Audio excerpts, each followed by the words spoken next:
In my most recent video, I showed you Florida's very first execution of the year. Now we are moving on to the second one of 2025. Another case further along the timeline, and one more link in the chain of a record-breaking year for the state. This sentence was carried out on March 20th, 2025. The man was 63-year-old Edward Thomas James.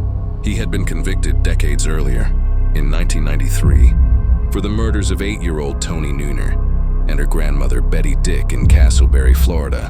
What happened that day remains one of the most haunting crimes on record. According to investigators, James abducted young Toni from her home, and when confronted by her grandmother, turned on her in an act of sudden and horrifying violence that shattered the quiet suburban neighborhood.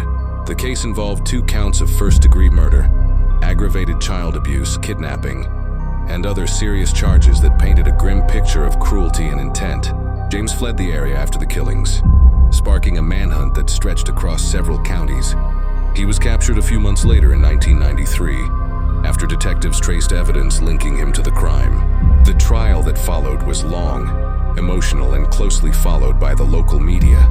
Prosecutors described the crime as deliberate, methodical, and deeply disturbing, while the defense focused on James' troubled upbringing and claims of mental illness. But the jury sided with the prosecution, finding the murders to be both premeditated and exceptionally brutal. The court sentenced him to death.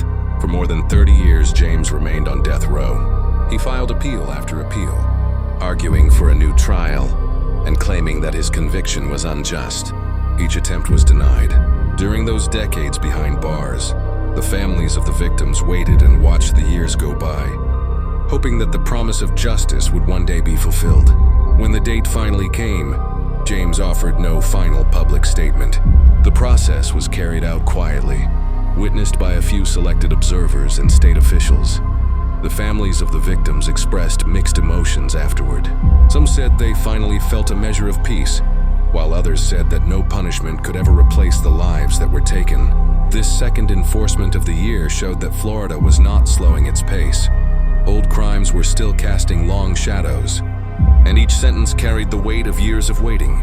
As of now, several more executions are already scheduled before the end of 2025. The total number is expected to climb even higher, adding to a year already marked by history, controversy, and debate over the future of capital punishment in the state. Next, we move to the third case of the year, another story that deepens the timeline of Florida as unprecedented year of justice and consequence.